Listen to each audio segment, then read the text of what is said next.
Good morning, students. Today we'll proceed with the remaining leftover part of the principle of the pharmaceutical care. The last principle which is left over is a monitoring and modifying the plan or assuring the positive outcome. So what is this principle and what it deals about? So previously we have discussed all the principles. The first starts with data collection, then information evaluation, then formulating a plan, then implementing a plan. So now all the steps have been done. He has collected the data, evaluated it, formulated it, and implemented the plan whatever he desired to improve the health or in order to take care of the patient, which is the prime objective of your pharmaceutical care. So how this is achieved in the last principle, we'll discuss it now in this monitoring and modifying the plan. So here the first point, the pharmacist regularly reviews the subjective and objective monitoring parameters in order to determine if satisfactory progress is being made towards achieving the desired outcomes as outlined in the drug therapy plan. So he will prepare a drug therapy plan that so if after taking like 30 days of this medicine, he should make this much progress. So now he will review that the patient has taken 30 days. So whether in the parameters such as, for example, when he's taking sugar tablet, the parameters such as in sugar patients you often hear the complaints such as polyphagia, polydipsia, polyuria, and nerve pain, that is foot pain, right, that is due to neuropathy of the nerves, and weakness, overall weakness. So these are the symptoms which are commonly achieved. So the pharmacist will list out that these parameters should improve after a 2 months of treatment or 3 months of treatment. So now the pharmacist will review these parameters in order to determine if the progress is made with this desired with the drug therapy plan, if the desired programs, if the desired outcomes are met. If suppose the desired outcomes are not met, then he will think what should be changed, either the medication, either the plan, or some medications need to be added. So alterations can be done depending on the parameters, how they are fulfilled. So the pharmacist will review the parameters in order to determine if the progress is being made towards achieving the desired outcomes which are mentioned in a drug therapy plan. Next, the pharmacist and the patient determine if original plan should continue to be followed. That means the original plan of, suppose the original plan was to take 2 medications. So now the both pharmacist and patient will determine if the original plan should continue or if the medications are needed. That's what I have told you. Or if extra medications are needed, that will be decided. And if the changes are necessary, the pharmacist works with the patient or his caregiver and his other healthcare providers to modify and implement the revised plan as described in formulating the plan and implementing the plans above.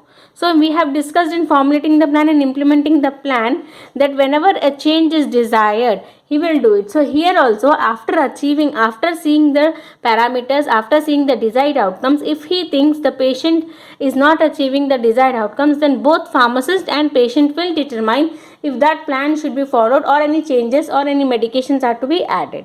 And if the changes are required, then the pharmacist will work with the patient or his caregiver, and he will also work with other healthcare providers to modify and implement the revised plan as described in formulating the plan and implementing the plans which we have discussed. Okay, the next, the pharmacist reviews the ongoing progress in achieving the desired outcomes with the patient and provides a report. So now he is, whatever progress he is seeing, he is ongoing, that means he is continuously updating it, that will be provided to the patient's healthcare providers as appropriate.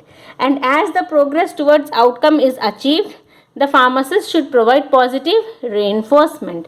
So now when he is giving the report to the other healthcare professional, as the progress is achieved, as the outcomes are achieved, the pharmacist should provide the positive reinforcement. That means positive points or positive facts regarding the treatment.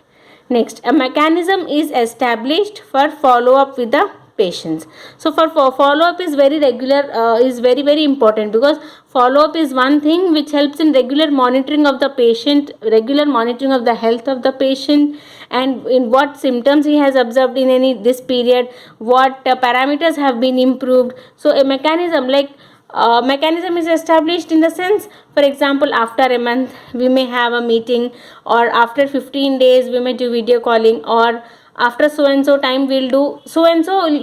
That mechanism is set up in order to do follow up with the patients. The pharmacist uses appropriate professional judgment in determining the need to notify the patients, other healthcare providers of the patient's level of adherence with the plan. It is nothing but, patient will having many healthcare providers. So here the pharmacist is using his judgment. Professional judgment means which healthcare provider he should choose. So he is doing a professional judgment in choosing what, in determining the need, whether there is a need to inform the patient's other healthcare providers about the patient's level of adherence with the plan. That means he will inform in simple words, he will inform the prescriber that so and so patient is adhering so and so to the plan which we have decided. So that will help in maintaining coordination even with your healthcare professional. Next, the pharmacist updates the patient's medical or pharmacy record with the information concerning the patient progress. So this I have told it, every time whenever the information is been added or something has to be updated, that will be updated in the patient's medical or pharmacy record, and it will also show the progress the patient has been made from starting from the onset of the duration of the treatment to till that date, what is the progress. So that will be updated in the record of the patient. So here the pharmacist will update the patient medical or pharmacy record with the information concerning the patient progress, noting the subjective and objective information which has been considered. Okay, so that the information which has been considered, and that will be updated, and also his or her assessment of the patient's current progress.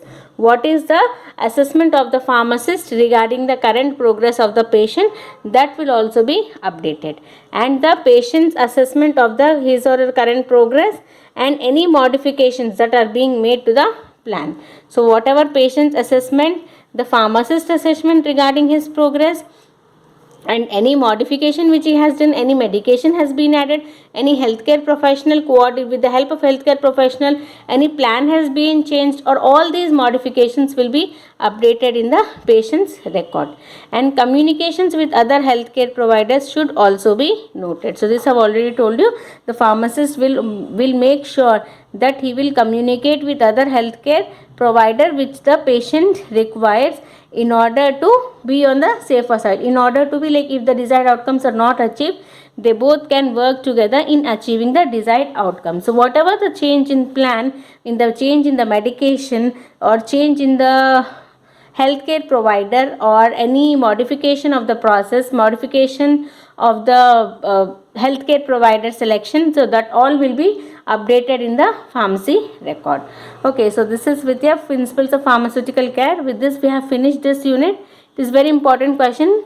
Many questions are being asked from this unit, like write in detail about the principles of pharmaceutical care, or what is pharmaceutical care, explain its principles in detail, or write about pharmaceutical care in detail. So the question can be twisted and asked in many ways, but the only question which can be asked from this unit is only one question. So you have to read it. It's very simple.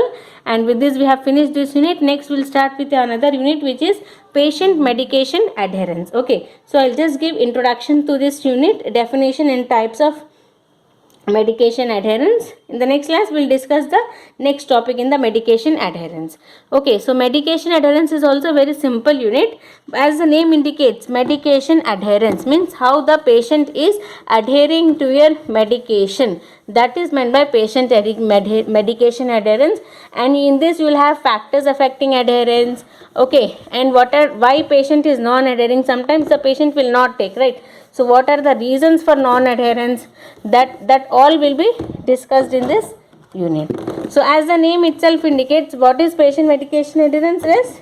It is nothing but the patient is strictly adhering to the medicine. So in simple words you can say medication adherence means the patient is adhering to the medicine. Coming to the exact definition, WHO, that is your World Health Organization, has defined patient medication adherence as the extent. Okay, patient medication adherence. The next unit is patient medication adherence. WHO has defined patient medication adherence as the extent to which a person's behavior The extent to which a person's behavior in taking the medications corresponds with the agreed recommendations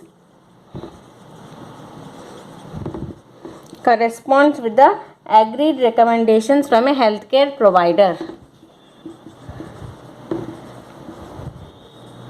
Corresponds with the agreed recommendations from a healthcare provider.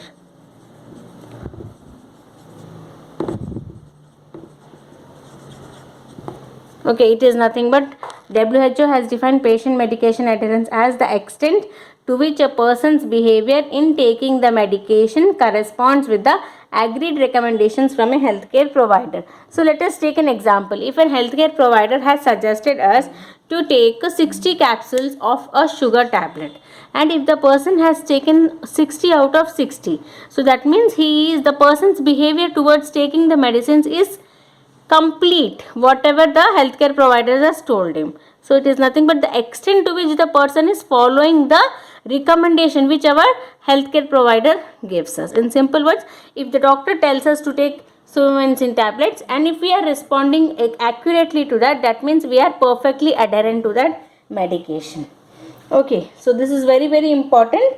And compliance, I have already told you, right? Compliance is often confused with adherence. Compliance suggests that the patient is passively following the doctor's order, but whereas in medication adherence, doctor and patient will discuss the therapeutic plan such as a drug dosing time, how to take the medicine, and they work on the opportunities to improve the adherence to medication. So although adherence and compliance are synonyms, but they are not complete synonyms. Compliance means the patient is just passively following the doctor's order, whereas medication adherence is it's little different from the compliance, in such that both they discuss about the plan, about how to take the medicine, and the opportunities to improve the adherence. Okay, so this is with the medication adherence, and sometimes there might be non-adherence. So what is a medication non-adherence? So if the patients tend to miss the dose, right? If the patients tend to miss the medicine, then it is known as non-adherence. So what is medication non-adherence? NAM. Here we have seen patient medication adherence. What is medication non-adherence? Okay, so sometimes the patients tend to miss the medication dose due to various reasons, and this is known as your medication non-adherence. I repeat the definition. The patients tend to miss the medication due to various reasons, and it is termed as medication non-adherence. Okay, and sometimes this medication non-adherence, it may be willing, that means the patient is not wantedly taking the medicine, and sometimes it is unintentional. Willing, or sometimes it is unintentional means we don't want to miss the dose, but it happens, so it is unintentional. Okay, and medication non-adherence is classified into two types. Yeah, medication non-adherence is of two types: primary medication non-adherence and secondary medication non-adherence. Primary and secondary. Again, what is primary is nothing but, primary means if the patient fails to get his or her prescription dispensed, it is called primary. That means he has not only the prescription only he has not got dispensed. If the patient fails to get the prescription dispensed, that means he has not purchased the medicines by a pharmacist. So if the patient fails to get the prescription dispensed, it is known as a primary non-adherence. And secondary non-adherence is again classified into intentional and non-intentional. Secondary is again classified into intentional and unintentional. Intentional is nothing but, intentional non-adherence is defined as patient will willfully deviate the instructions given by the doctor, such as he will take few doses than the prescribed doses, or sometimes he will taking more than the doses prescribed, or sometimes discontinuation of medication, or sometimes taking the medication with prohibited foods or liquids. All this will come in your intentional non-adherence. And in unintentional non-adherence, it results when a patient misunderstood the instructions given by the doctor, or he has forgotten to take the medicines as advised due to cognitive problems. Cognitive means due to he cannot remember. So that is cognitive problems, right? Unintentional non-adherence is the one which will result when a patient misunderstands the instructions given by the doctor, or he forgets to take medicines as advised due to cognitive problems. That is an unintentional adherence. Okay, so this is the introduction. We'll continue in the next class. If you have any doubts, you can ping me anytime. Thank you.